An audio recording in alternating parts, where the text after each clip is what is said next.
ने अबोध हैं या इतनी भांग पी रखी है इस काल के, इस माया की, कि हमने वो दिखाइए ना देता, सुनने को बताना चाहे उसका असर हमारा होता नहीं। अब जैसे महापुरुषों के पास जाते हैं, उनका चेहरा भले ही वो अंदर से खुश होते हैं लेकिन ऊपर से वो मायूस दिखाई देते हैं। आदरणीय नानक देव साहिब जी के पास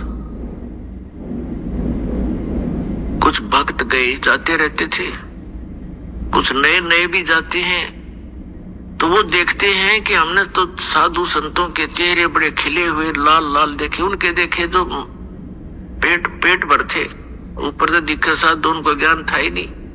अच्छी खावा काजू किशमिश मेवार पेलन टन कि 2 किलो पीवे दूध इकट्ठे, उनके तो आपे लाल चेहरे होंगे, वो तो काल के पशु है। और जो संत है उन्हें तो टाइम पास करना मुश्किल हो जाता है, यहाँ पर जब ज्ञान हो जाएगा। तो नए नए भक्त जाते थे, वो पूछते हैं कि महाराज जी आप हमें कभी खुश नजर नहीं आए, आप ऐसे रहते हो जैसे आपका कोई चीज गुम हो गई हो, मायूस रहते हैं।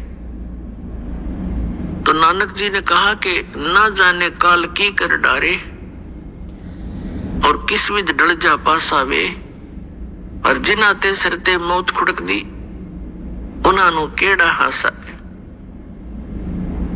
कहा करते महात्मा कि तुमने ज्ञान कौन बालको, हमें अपनी मौत दिखाई देती है। 1 मिनट में 1 सेकंड में ना जाने काल के बिजली गिर देर किस क्षेत्र में डाल दे। सामने ठीक ठाक सोए थे, उड़ीसा में एक बार साइक्लोन आया था, ये बहुत जबरदस्त।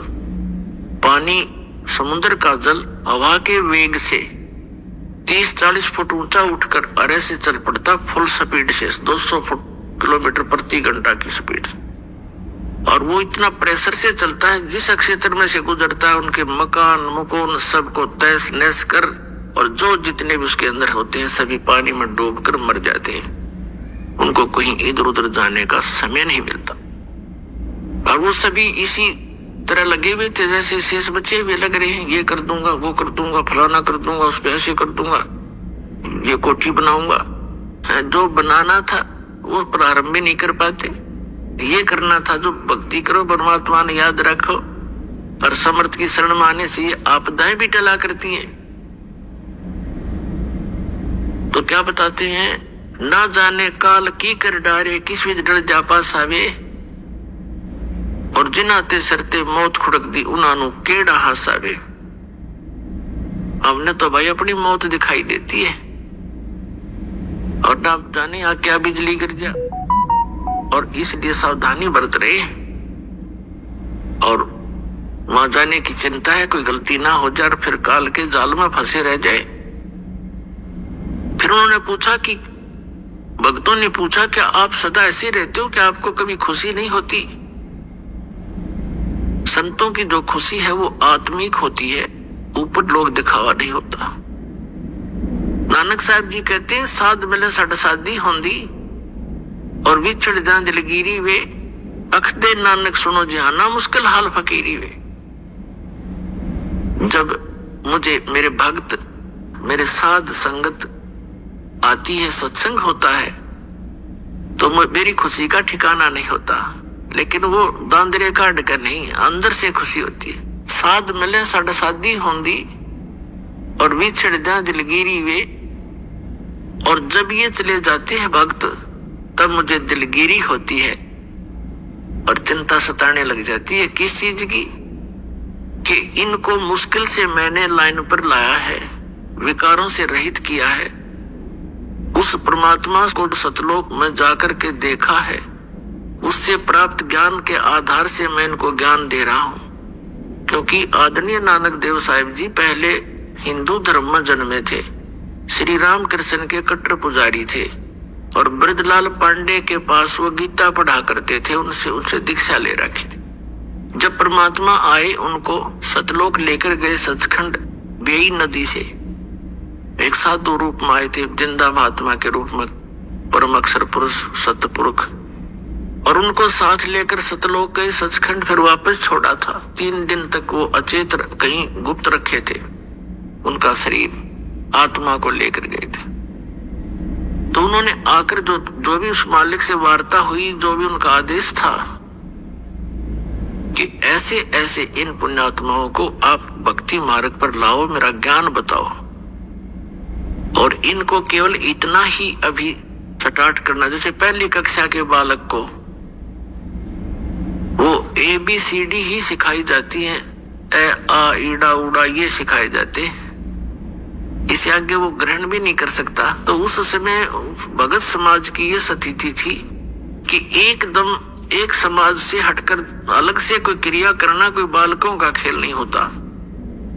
पूरा हिंदू समाज विरोधी बन गया, वो पांडे भी विरोधी हो गए, खुद पिता भी कालू राम मेहता जी भी विरोधी हो गए उन नकली गुरुओं के बहकाने सिखाने से कि ये तो ब्रह्मा विष्णु महेश को भी नहीं मानता, ये तो शंकर जी की पूजा भी नहीं मानता, ये तो इससे ऊपर भगवान बताता है, नास्तिक पैदा हो गया। लेकिन उन्होंने परवाह नहीं की, आंखों देख रहे, कौन माने उनको तुरुआ की बता, फिर जिसने आंखों देखा भगवान को सारा। तो इसलिए वेदों में वर्णित है कि वो सतपुरुष स्वयं आता है यहाँ, अपने अच्छी आत्मा को मिलता, जो दृढ़ भक्त होते हैं उनको अपने से परिचित कराता है, उनको उपदेश देता है। तो ये दृढ़ भक्त थे जिनको परमात्मा मिले। सारा समाज एक तरफ था, पूरा हिंदू समाज, और नानक साहिब जी एक तरफ थे, डगमग नहीं हुए। ढूंढा अपने जितना भी मेहनत की, खूब जगह जगह प्रचार किया, फिर प्रचार किया हुआ 10-12 वर्ष प्रचार किया उन्होंने। तो ऐसी बात नहीं, कुछ एक व्यक्ति पुण्यात्मा उनके ज्ञान से परिचित हुए, लेकिन बहुत कम। फिर वो एक स्थान पर रहने लगे, अपने घर पर ही 16 वर्ष अपने घर पर रहे, फिर अपना खेती का कार्य भी करते थे और सत्संग भी करते थे। तो भगत जन आने लगे, वहां सत्संग सुनने लगे। तो नानक साहब जी कह रहे थे कि भाई इनको मुश्किल से दिशा दी है, और जब ये यहाँ से जाते हैं सत्संग सुनकर, मुझे इनकी चिंता सताने लग जाती है कि कोई काल का दूत इनको फिर से भ्रमित ना कर दे, परमात्मा के बच्चों को फसल में कोई कीड़ा ना लग जा। और जब ये वापस आ जाते हैं एज इट इज अगले सत्संग में, तो मेरी खुशी का ठिकाना नहीं रहता कि मेरी फसल परमात्मा का बाग सुरक्षित है। साध मिले साड़ी शादी होंदी, विछड़ जा दिलगिरी वे, अखदे नानक सुनो जिहाना, मुश्किल हाल फकीरी वे। कि यह भक्ति बड़ी मुश्किल बना दी, क्योंकि सत्य ज्ञान देने वाला एक, मिसगाइड करने वाले अनेक। तो एक उस समय एक की बात को स्वीकार करना हंसी खेल नहीं होता। वहां से जाते ही कोई कुछ कह रहा है, कोई कुछ कह रहा है, वाह भाई वाह, तुम कहां से ले आए कबीर भगवान, तुम कहां से ले आए ये ज्ञान, ये नाम। तो इसलिए रह रह कर सत्संग में आने से दृढ़ हो जाते हैं, प्रमाणों से परिचित हो जाते हैं, तो फिर वो भक्त सॉलिड हो जाते हैं, डगमग नहीं होते। तो इसलिए भय नहीं मानते अन्यों को मरते हुए देखकर भी, क्योंकि हमें तत्व ज्ञान नहीं, हम बालक जैसे हैं। 10 बच्चे हों छोटे छोटे और खेल रहे हो, साथ में गड्ढा हो, 10 के 10 गिर जाएंगे उसमें। एक गिर गया, दूसरा भी खेलता खेलता तीसरा भी, क्योंकि उनको पता है नहीं ये मर रहे हैं, तू बच जा। उनकी इतनी बुद्धि काम करती ही नहीं। तो आज जब तक आपको तत्व ज्ञान नहीं होगा, आप उस स्थिति के बच्चे हैं। अब इस ज्ञान से आपकी बुद्धि विकसित होगी, फिर डर लगेगा तो उसका समाधान भी होगा। तो इसी प्रकार परमात्मा हमें ये ज्ञान कराना चाहते थे कि तुम इस झूठे सुख को सुख कहे, ये मान रहा बनमोद, ये सकल चबीना काल का, कुछ मुख में कुछ गोद। ये झूठे सुख को सुख मान बैठे तुमने सुख का तो आभास भी नहीं है। चाहे सारी पृथ्वी का प्रधानमंत्री बन जा, सारी पृथ्वी का राष्ट्रपति राजा बन जाए, और उसको भी सुख नहीं हो सकता। सुख है ही नहीं यहाँ पर।